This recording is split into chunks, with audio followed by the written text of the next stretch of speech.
मुझसे नहीं होगा ये सब, मैं रोज रोज के इन झंझटों से तंग आ गया हूँ। तुम अपनी माँ से कह दो कि मैं रोज ऑफिस से छुट्टी लेकर अस्पताल के चक्कर नहीं लगा सकता और न ही उनकी महंगी दवाइयों का खर्च उठा सकता हूँ। राजेश ने निधि पर चिल्लाते हुए कहा और तेजी से ऑफिस के लिए निकल गया। निधि की आंखों में आंसू आ गए। वह सोचने लगी, क्या मेरी माँ राजेश की कुछ नहीं लगती? क्या राजेश की अपनी माँ बीमार होती तो क्या वह उनका इलाज नहीं कराता? क्या तब भी वह डॉक्टरों की फीस और दवाओं पर होने वाले खर्चों को ऐसे ही जोड़ता?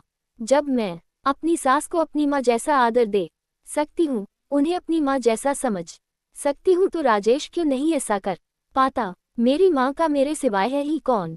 क्या शादी के 10 सालों बाद भी यह घर मेरा नहीं है जिसमें मैं अपनी मर्जी से अपनी माँ को रख सकूं? निधि अपने माता पिता की इकलौती संतान थी। उसके माता पिता ने बड़े अरमानों से और धूमधाम से राजेश के साथ उसका विवाह किया था। निधि के पिता की छोटी सी मिठाइयों की दुकान थी।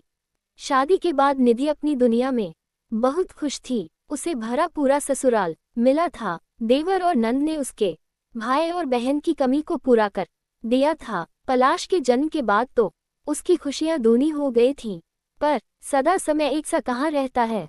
लगभग 6 महीने पहले अचानक ही निधि के पिता की मृत्यु दिल का दौरा पड़ने से हो गई। पिता की मृत्यु के पश्चात निधि की माँ बिल्कुल अकेली पड़ गई थी। उसके पिता की दुकान भी निधि के चचेरे भाइयों ने मिलकर हड़प ली थी। पूरी तरह बेसहारा हो चुकी माँ को निधि अपने साथ ले आई थी। उनकी तबीयत भी ठीक नहीं रहती।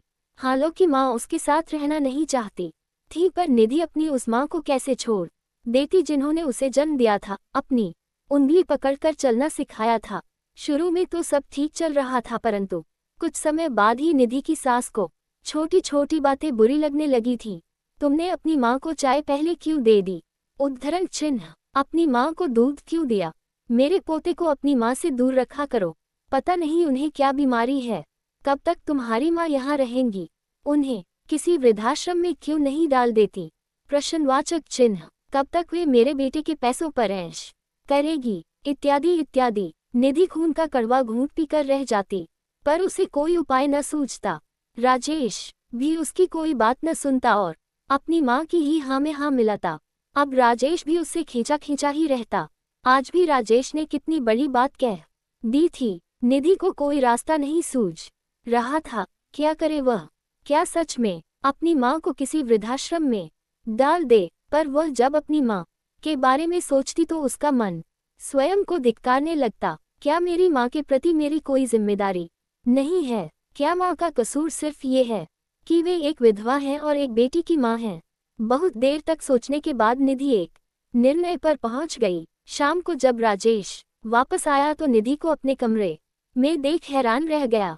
निधि ने अपना सारा सामान बांध लिया था और अपनी माँ के साथ घर छोड़ने के लिए तैयार थी। उसने बड़े सधे शब्दों में राजेश से कहा, आज तुमने मुझे इस बात का एहसास करा दिया है राजेश कि यह घर सिर्फ तुम्हारा है। मेरी इच्छाओं और भावनाओं का तुम्हारे जीवन में कोई मोल नहीं।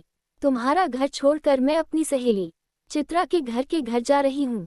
उसने मुझे अपने स्कूल में पढ़ाने का प्रस्ताव दिया है। अपने जीते जी मैं अपनी जन्मदात्री माँ को किसी वृद्धाश्रम में नहीं छोड़ सकती। राजेश ने तो इस स्थिति की कल्पना भी नहीं की थी। वह निधि को कमजोर समझता था। उसे लगता था कि उसके ऊपर पूरी तरह से आश्रित निधि उसे छोड़कर जाने का सपने में भी नहीं सोचेगी। पर यह क्या कह रही हो निधि? घर छोड़ कर कहाँ जाओगी? तुम्हारे बिना पलाश को कौन संभालेगा? घर की देखभाल कौन करेगा? राजेश ने सकपकाते हुए कहा। सोच लो राजेश, यदि तुम्हें पलाश की माँ चाहिए तो उसकी माँ की माँ को भी पूरा सम्मान देना होगा। जहाँ मेरा और मेरी माँ का सम्मान नहीं, वहाँ मैं एक पल भी नहीं रहूंगी। जहाँ तक पलाश की बात है, मेरी ममता मेरे आत्मसम्मान के सामने तुच्छ है। तुम सब मिलकर उसका अच्छा ध्यान रखोगे, ऐसा मेरा विश्वास है। निधि ने दृढ़ शब्दों में राजेश को जवाब दिया और अपनी माँ का हाथ थामे दरवाजे की ओर बढ़ चली। मुझे माफ कर दो बेटी, मैं अपने पुराने विचारों के आवरण को हटा नहीं पा रही थी। आज मैंने तुम्हारी जगह अपने को रख कर सोचा तो मुझे एहसास हुआ कि मैं कितना गलत सोचती थी। आगे से मैं और तुम्हारी माँ अच्छी सहेलियों की तरह एक साथ एक घर में रहेंगे। तुम कहीं मत जाओ बेटी, क्योंकि बिना गृहलक्ष्मी के कोई भी घर सदा बिखर जाता है। निधि की सास ने बड़े प्यार से निधि को समझाते हुए कहा। आज राजेश और उसके परिवार को गृहलक्ष्मी का महत्व समझ आ गया था।